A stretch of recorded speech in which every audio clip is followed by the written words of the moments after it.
أما بعد أعوذ بالله من الشيطان الرجيم بسم الله الرحمن الرحيم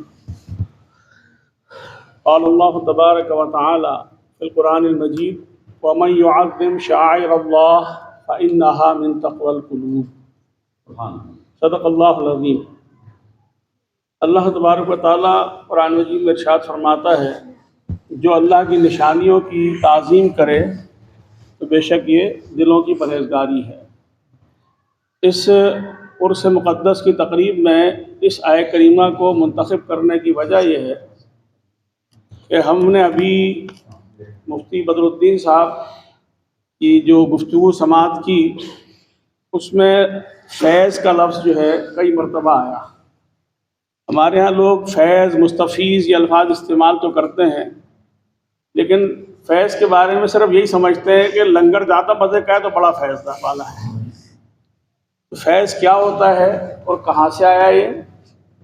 تو فیض جو ہے اس کا ایک فارمولہ ایک شاعر نے ایک شعر میں بڑا اچھا بیان کر دیا ہے کہ ہو رہا ہے آپ کے در سے وہ اتنا فیض یاب جس کو ہے جتنی عقیدت آپ سے میرے حضور۔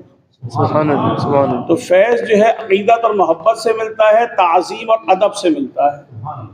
تو اللہ کی نشانی صرف بیت اللہ نہیں ہے، مومن کا دل بھی ہے، اور جس مومن کا دل ذکر الہی کی وجہ سے زندہ رہے اور وہ زندگی میں زندوں میں شمار ہو ذکر الہی کی بدولت، اس حدیث کے تحت کہ جو اللہ کا ذکر کر رہا ہے اس کی مثال اور جو نہیں کر رہا اس کی مثال زندہ اور مردہ کسی ہے۔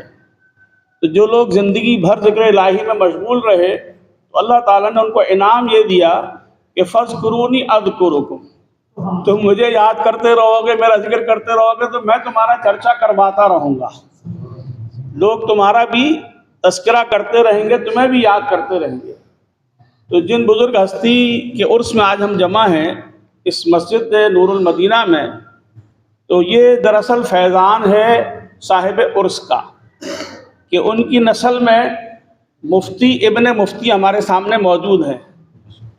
آج اگر کوئی باپ بہت پڑھا لکھا ہے، انجینئر ہے، ڈاکٹر ہے، وکیل ہے، سائنسدان ہے، پروفیسر ہے، کچھ بھی ہے، اگر اس کی اولاد اس جیسی نہیں بن سکی، اس سے آگے نہیں بڑھ سکی تو وہ ناکام ہے، اور اگر اس کی اولاد اس کے مشن کو لے کر آگے بڑھ رہی ہے، کم از کم مینٹین بھی کر رہی ہے، تو وہ کامیاب ہے کہ اس نے اپنی اولاد کی صحیح تعلیم و تربیت کی۔ جہاں تک جامعہ کراچی کے حوالے سے گفتگو آپ نے فرمائی تو اس کا بھی ایک تذکرہ اس لیے کر دوں کہ اس میں ایک پیغام ہے۔ اللہ کی توفیق سے 1995 سے کتنے سال ہو گئے؟ 28 سال۔ 1995 سے ہم نے ایک مہم شروع کی، ایک ادارہ بنا کے Islamic research council of Pakistan کے تحت، کہ اہل سنت کے مدارس میں جا کے وہاں کر کے محتممین سے، وہاں کے علماء سے ملاقات کر کے ان کو متحرک کریں کہ آپ اپنے شہادت العالمیہ والے یا شہادت العالیہ والے جتنے بھی اسٹوڈنٹس ہیں ان کو جامعات میں بھیجیں تاکہ وہ ایم فل اور پی ایچ ڈی کریں۔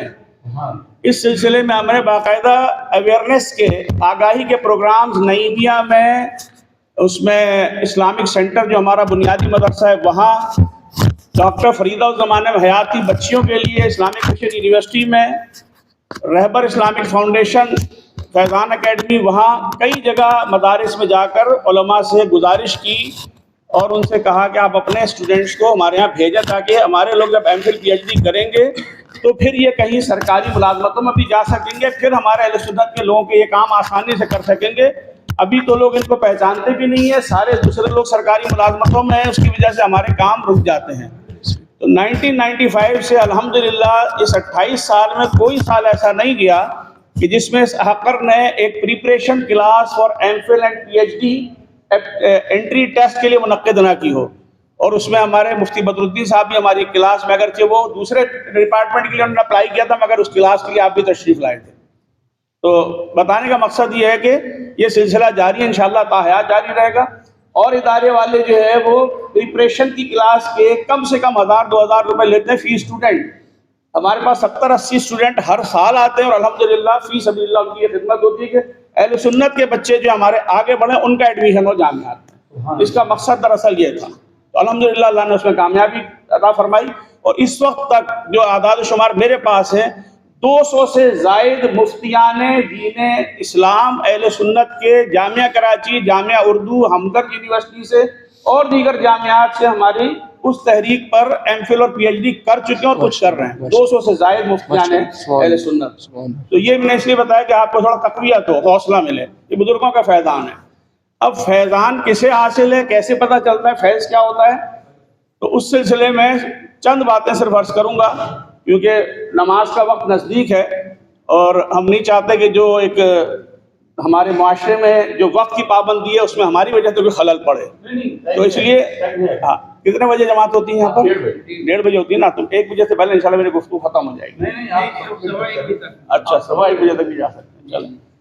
تو اب اس میں فیضان کیا ہوتا ہے یا فیض کیا ہوتا ہے اور اس کی نشانی کیا ہے، ہمیں کیسے پتہ چلے کہ ہمیں فیض مل رہا ہے کہ نہیں مل رہا ہے، اور ہم جس محفل میں جا رہے ہیں اس کا فیض ہمیں مل رہا ہے کہ نہیں مل رہا ہے، کسی اور کو مل رہا ہے کہ نہیں مل رہا ہے. تو اس کو پہچان کے لیے چند باتیں ہیں. اس پہچان سے پہلے ہمارے اعمال کی قبولیت